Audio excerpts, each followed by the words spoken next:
Hi, everybody. If you have never met me before, my name's Madeline. I host a podcast called Embrace the Madness, and I'm a DJ. I go by the name Maddo. I'd like to do something different today. I've recently started doing tarot readings. If you want a reading, you can do so. I can provide the link down there.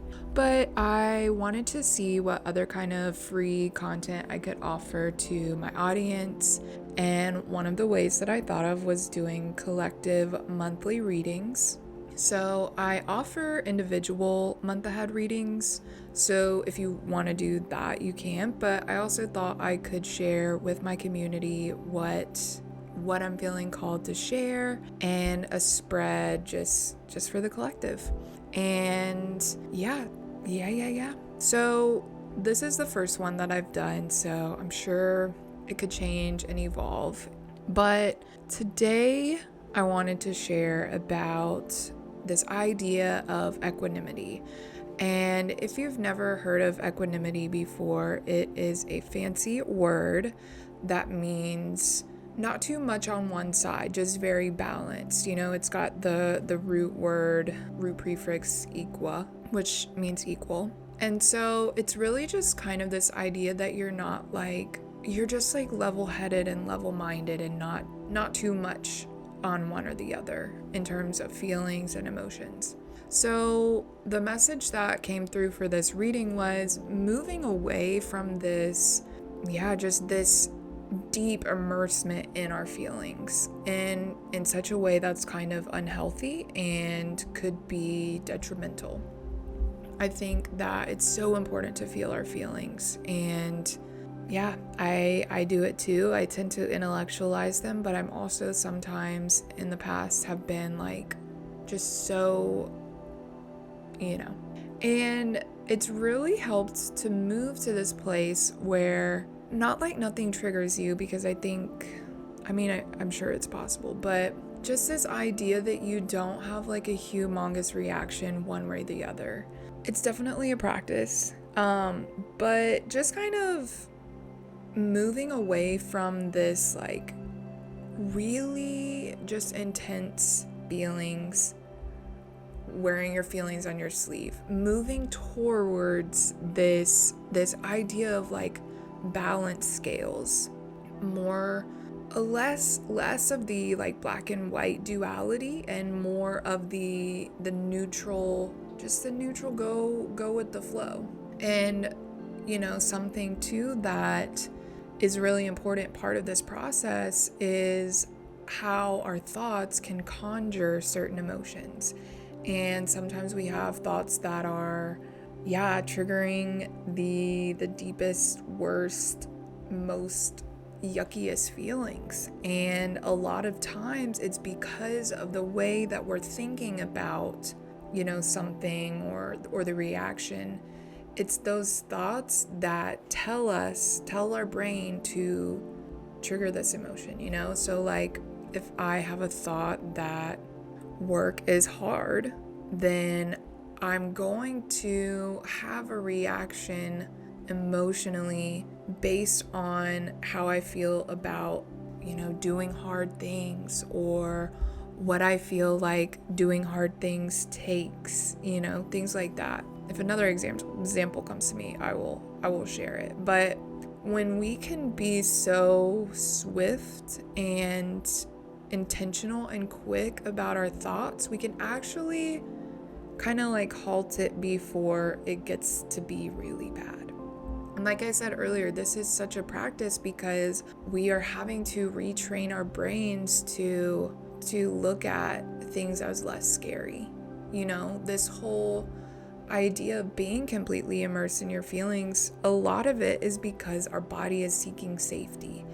And when our body is seeking safety, it's like, oh, hell no, like this is gonna mess me up. Our brain thinks that it might kill us, but most often they're just these thoughts that are really scary.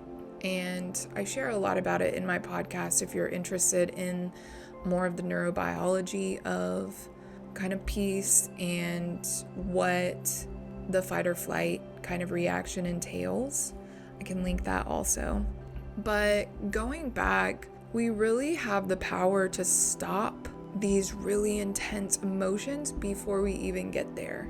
And I guess it's important to differentiate between feeling your feelings and avoiding them, I guess, because I think that once we, we don't want to live in fear or misery 24/7. I think that, if we're going through certain parts of our lives or looking at our traumas, we can validate those really, really intense emotions that we experienced. And I think it's so important that we do, because we have every right to feel how we feel. Sometimes it's irrational, and that's just the way it goes. But, it's important that we don't revisit those really, really uncomfortable, hard feelings, almost as like beating a dead horse is coming to my mind. But like, we don't want to do that to ourselves. We don't want to punish ourselves. We don't want to constantly live there in those dark feelings, because, at a certain point, it's just hurting ourselves. At a certain point, it's no longer serving us to keep forcing ourselves to feel these feelings. And so really a lot of this message is about feeling empowered and feeling called to be vigilant. And that is to be vigilant with these thoughts. If you've ever heard of the metaphor of being like a tall, still, sturdy mountain, and the thoughts are just kind of like clouds coming around. They can come and they can go, but they never stay, like everything is temporary. But by being vigilant as the mountain, we can choose which thoughts we want to latch onto. We can choose what we want to visit, and we can choose what we don't want to visit, So this message is really calling us to get really, really in tune with and aware with these thoughts that are surrounding us. We have the power to choose if we're going to, go down that path again where we are just like making ourselves feel these really yucky feelings. We also don't have to do it in a way that is malicious or like, well, I can't think this thing and I have to stop it now. Because a lot of the grace here is for remembering how we are human, and our minds are going to have thoughts. We are constantly generating thoughts and beliefs about the things that we see around us. And so we don't have to criticize ourselves, and we don't have to shame ourselves, because this again is creating more of those feelings that are harming us and forcing us to feel something when we're trying to like stop feeling it so much. Remember that it's normal to feel these feelings. It's normal to have thoughts. It's normal to have sometimes more clouds than other days, going back to the mountain metaphor. We just must remember that we don't have to live there. We don't have to keep beating the dead horse. We have the power to be kind to ourselves when these things arise, because it's inevitable. We are humans. We are prone to irrational thinking, and the more kindness and compassion we can show to ourselves and this whole kind of process of what's happening, the less intense our reaction will be. And this is again going to this idea of equanimity. We don't have to completely just like freak the F out because we made a mistake or because we backtracked again. This is so important that we offer ourselves grace and compassion, because not everything needs this hugely intense reaction. Not everything is life or death. Going back, our brain thinks of it that way because we have evolved over time to, view danger as other things. But hopefully this is painting a picture to where you understand this need for our swiftness and our quickness in our thinking process and our thoughts, and really just observing. And the image that I'm also getting is like razor sharp focus. When we can really tune in and slow down, we are able to see things. It feels like they're not moving as fast. And when things aren't moving as fast, we feel more confident and safe to be able to kind of unpack all of these things. So we're being guided. We're being guided to pause, to slow down, to pause before we, fall down that rabbit hole again of just like, feel this horrible feeling so you can feel bad.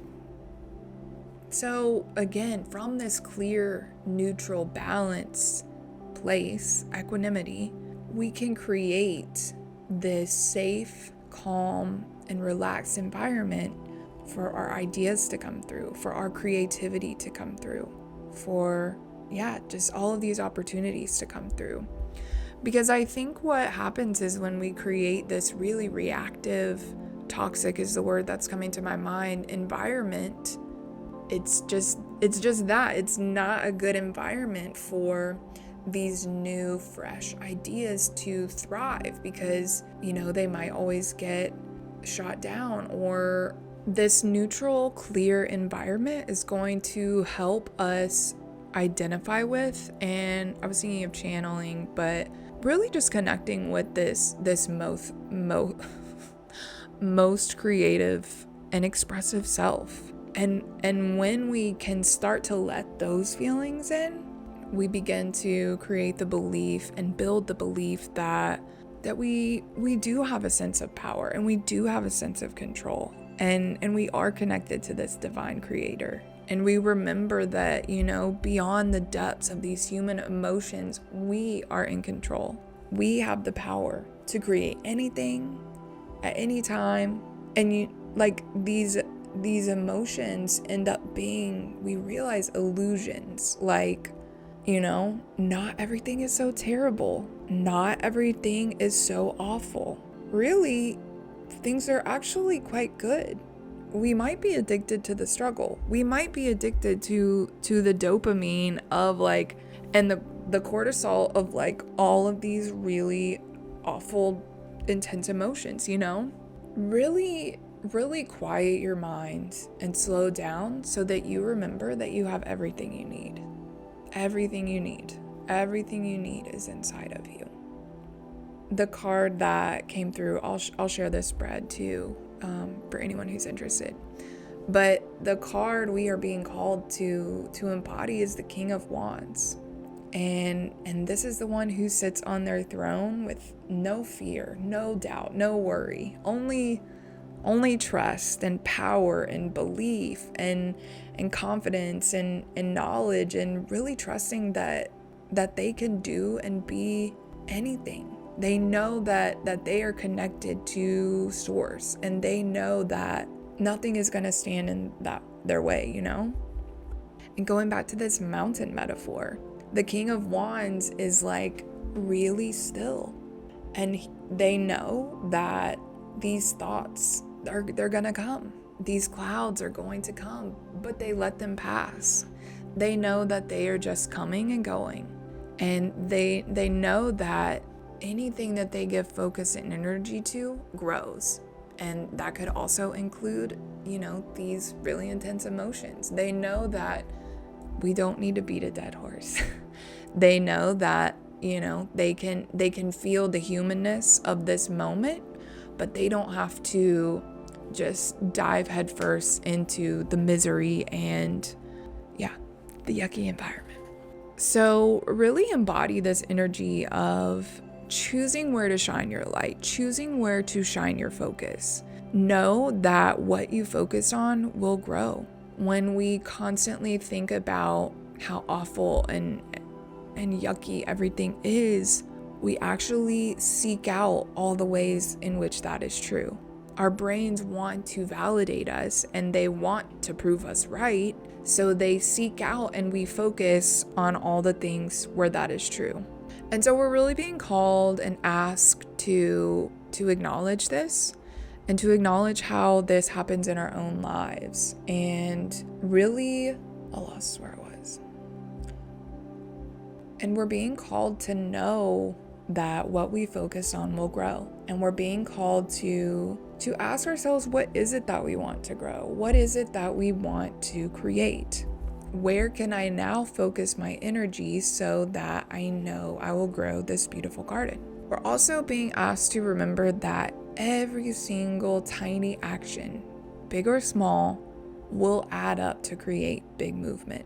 I feel like I've been being shown all the ways in which little parts make up big things. I don't know if I think it was in Finding Nemo, but all the little fish made up the big fish, and the big fish looked like it was swimming. Those are all little tiny baby steps that are creating this bigger picture. And we must trust that with our focus and with our intention, when we put that energy into something, we're going to see the yield of our efforts. And a lot of times we are going to fall prey to doubt because we are human. Doubt that any of this is working.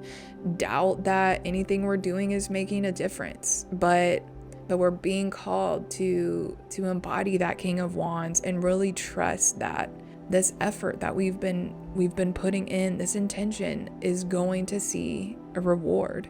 And we'll soon be able to see everything that has come as a result of it. So it's a really good message.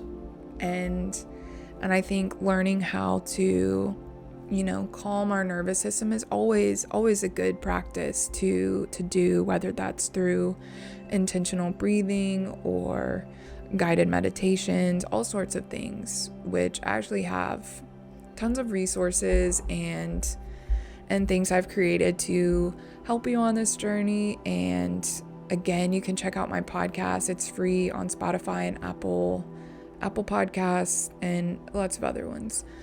But yeah, I think it's so cool to be chill and to really tune into ourselves and our power so that we can begin to create change in our life and create good in the world. Thanks so much for tuning in. I'm excited to start this going. I really do love sharing what's on my heart and sharing messages with y'all, and it's an honor and a pleasure, and I will check you out in August.